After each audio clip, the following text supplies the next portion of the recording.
그 가운데 앞서 언급하셨던 광우병 사태의 최전선에 시위 최전선에 있었던 대한연대의 민경우 대표가 반성을 했습니다. 어떤 반성을 했는지 함께 보시죠. 그러면서 후쿠시마 국면도 지적했는데 당시 광우병 시위 준비할 때 광우병이 팩트인지 회의한 적 한 번도 없었다. 정권 퇴진만 논의했었다. 후쿠시마 오염수도 광우병 괴담과 판박이다. 라며 민경우 대한연대 대표가 이야기를 했습니다. 그때도 광우병 미국산 소고기를 먹으면 사람이 광우병에 감염될 수 있다라며 얼마나 많은 시위대가 우리 사회에 이슈가 됐었는지, 그리고 특정 언론도 거기에 부합하는 무책임한 보도를 해서 논란이 된 바 있었죠.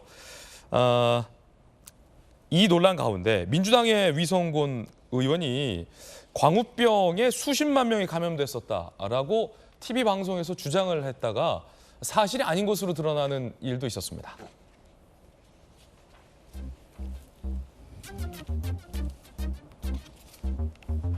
자, 민주당의 후쿠시마 원전 오염수 해양 투기 저지 대책위원장을 맡고 있는 위성곤 의원의 발언이 논란인데요.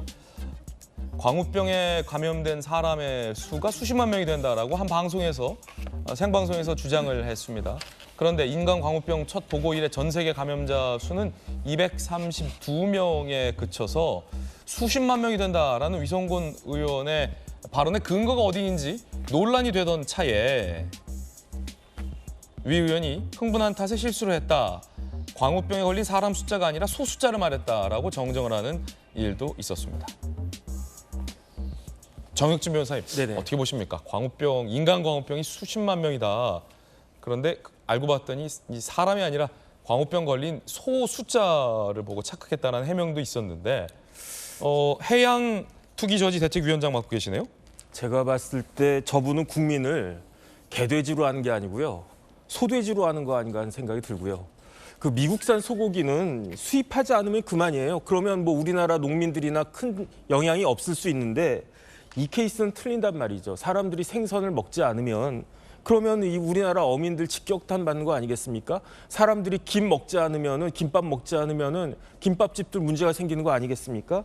제가 봤을 때 과학자나 아무리 전문가들이 오케이 이거 문제 없다 뭐 이거 오염 처리소도 문제가 없고 그다음에 더 중요한 건 뭐냐면은 우리나라에 영향이 있을 확률이 즉기 적다 그렇게 아무리 이야기를 해도 의심하는 사람은 어쩔 수가 없어요. 예컨대 제가 몸이 막 찌뿌둥하단 말이에요. 그러면 나 암 걸린 것 같아. 나이도 암 걸릴 나이가 됐어. 이런 생각이 들어가지고 아주 종합병원에 딱 갔더니 의사 선생님이 뭐 MRI 찍고 CT 찍고 다 한 다음에 저한테 하는 이야기가 뭐 별거 없어요. 그 택도 없는 소리이고 쓸데없는 걱정하지 말고 그냥 정 변호사는 살이나 빼세요. 이렇게 이야기한단 말이에요.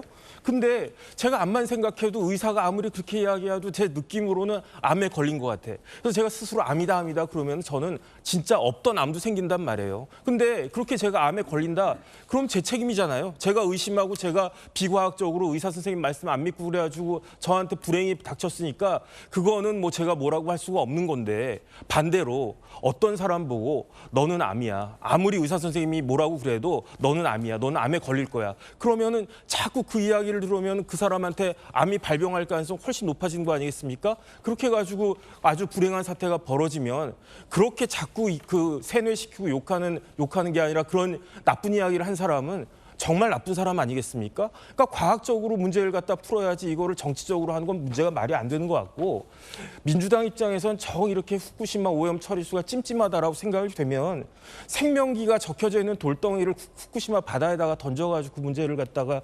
해결하겠다라고 하는 것이 오히려 더 국민들한테 설득력이 있는 거 아닌가 저는 그런 생각까지 듭니다. 아무래도 이제 위성곤 의원이 뭐 국민들을 뭐로 여겼다라는 것은 이제 정 변호사님께서 어떤 비유적으로 개인적 의견 하신 거고 그냥 생방송 토론 중에 숫자를 좀 착각하신 게 아닌가라는 측면도 있어서 그 부분은 좀 제가 한 말씀 보태겠고요. 자, 박윤진 의원님. 뭐 말씀하신 것처럼 위성건 의원이 뭐 사람 숫자와 소 숫자를 헷갈릴 수 있는 거 아니냐 이 말씀을 드리고요. 근데 사실 사람하고 소 숫자 헷갈리기는 쉽지는 않아요. 명이라고 얘기했더라고요. 소는 두로 얘기할 텐데. 어쨌든 뭐 그 이후에라도 정정했으니까 다행인데요. 그 다들 지금 뭐 광우병 괴담 이렇게들 얘기를 많이 하십니다. 그러나 우리 사회가 과학적 데이터가 충분하게 쌓이지 않으면 나머지는 다 사실은 예측 범위에 들어가 있는 것들이거든요. 제가 괴담 하나 소개할까요? 황소개구리 괴담 기억나세요? 황소개구리 우리 사회에 들어왔을 때 큰일 났다. 저게 뱀도 잡아먹고 뭐도 잡아먹고 다 잡아먹는다. 환경에 어마어마한 영향을 끼칠 거다라고 그리고 한 10년 지나서 보니 큰 영향이 없는 거예요. 그 황소개구리 막 잡았는데 저도 잡고 엄청 잡았죠. 유해동물이라고 해서 네, 네. 많이 잡아서 그런 거 아닐까요? 오히려 그런 난리까지 있었고 황소개구리 몇 마리를 잡아오면 군 단위에서 포상금을 주거나 이랬었던 것도 기억을 합니다. 그런데요, 대한민국의 환경에 제대로 이제 그 적응을 못한 결과 적응이 돼서 오히려 추운 겨울을 나지 못한다는 거 아니었어요? 그러니까 그러면서 오히려 황소개구리가 이 괴담의 희생물 된 거 아니냐 이런 일이 있었습니다. 여러분 제가 드리고 싶은 말씀은 그겁니다. 다들 과학 얘기하는데요. 그 과학의 어떤 데이터가 제대로 쌓이고 해야 됩니다. 일본은 오는 7월 초에 방류한다고 합니다. 그때 끝? 아닙니다. 앞으로 30년 동안 지속적으로 방류 계획이 있습니다. 그러면 흔히 말하는 그 알프스라고 하는 그 여과기, 작동을 하고 있는 그 여과기는 30년 동안 무사할 거냐? 그것을 관리하는 일본 정부의 계획은 분명하냐? 이것을 관리하는 일본 정부의 책임과 과학적인 데이터 분석을 우리 정부가 앞으로 30년 동안 지속적으로 할 수 있을 것이냐라고 하는 문제가 더 되게 중요하다고 저는 생각을 합니다. 괴담이다 아니다 이런 문제를 가지고서 야당과 맞서 싸우려고 하지 마시고요. 야당은 국민들은 황소개구리도 불안해했던 사람들입니다. 우리 국민들은. 그런데 또 여러 가지 당연히 걱정하고 우려할 수 있는 사안들과 관련해서 국민들이 얘기하는 걸 괴담에 논란하고 있다 이렇게 얘기하는 무책임한 정부가 되지 마시라 그 말씀 드리고 싶고요.